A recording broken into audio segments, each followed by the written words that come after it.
Hey everybody, welcome back to Trials to Triumph.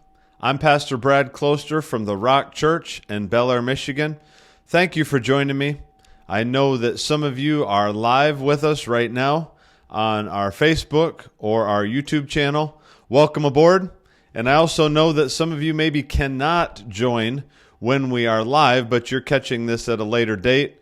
And so welcome to you as well. Glad to have you with us, whether you are on time or late. So everybody who's late, welcome aboard. But anyway, last week we started talking, we're in 2025 now, and last week we started talking about new year and new possibilities. And sometimes it's hard to believe that things can be different. You know, this is always the way it's been. So we think, well, this is always the way it's going to be.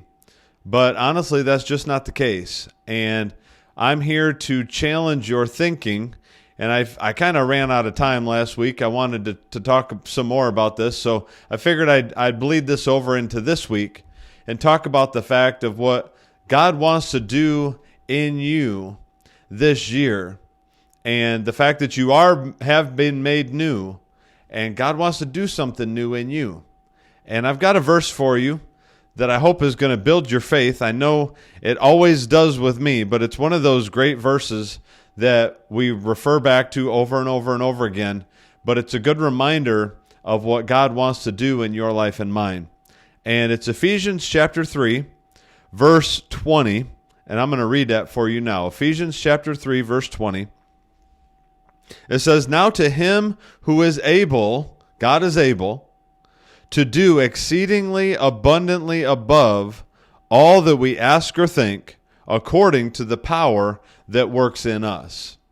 Hey, that is what God is able to do.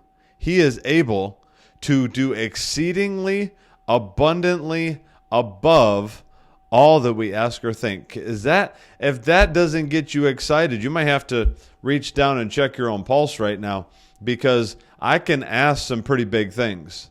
I can think some pretty big things. But let me tell you the problem. I'm going to just address this right now. The problem is, if you have lived any length of time and this has not happened to you, then your brain and your life experience is training you that it never will.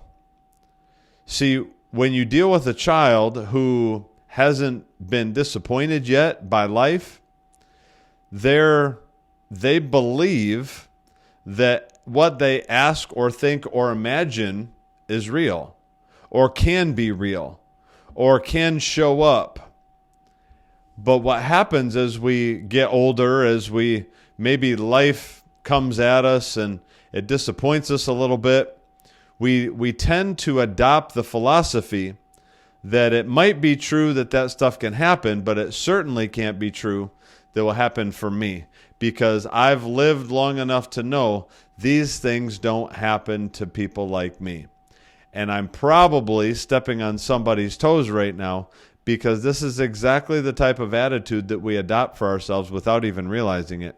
And we put ourselves in a position where we disqualify ourselves from God being able to do great things in our life, not because He doesn't have any power, but because we don't have any faith to work it in our lives. Because it says He can do all this stuff, but it's according to the power that works in us. And the power that works in us is faith. Well, what if we don't have any faith? What if we don't have any belief that God can do anything? It's one of the main avenues of power that we have in our life, is our ability to believe God and live by faith. But if you have no faith, if you have no belief that God can do something greater or bigger, then God doesn't have any leeway in your life to do those things. So the challenge is this: to believe this verse and the verse that I'm going to read to you now that goes with it. Isaiah 43, 18 and 19. And it says, "Do not remember." That doesn't give you an option. "Do not remember the former things, nor consider the things of old. Behold," God said, "I will do a new thing. Now it shall spring forth. Shall you not know it? I will even make a road in the wilderness and rivers in the desert. See, this is what God wants to do. God wants to make a way where there hasn't been a way before. He wants to make it possible where there's never been a possibility before. A road in the wilderness or a river in the desert represents a way that's never been possible or done before. So until you believe that God can do something that he's never done before, you'll always get what you've always had. And that's pretty good preaching. You don't have to shout me down right now. Just leave a comment and say, Pastor, that's the best preaching I've heard this year. Believe me. But see, this is the trouble that we fall into. Because we adopt for ourselves this reasoning that because I've never seen it, I never will. What if we change our mindset this year and say, well, because I've never seen it, doesn't mean it's not possible for me.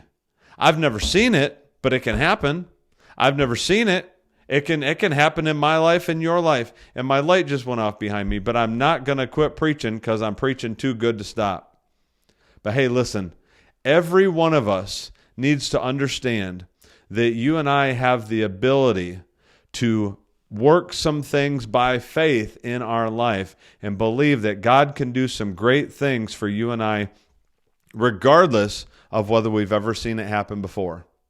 Hey, that's a great challenge. I know it is, but keep your head up, keep your faith up, keep believing that God can move for you because this is a new year. There's new possibilities. And what that means is God wants to take whatever trial it is that you're going through and turn it into a triumph. And I'm believing that this year is the year that that's going to happen for you. Hey, thanks for joining me once again. We'll see you again next week on Trials to Triumph.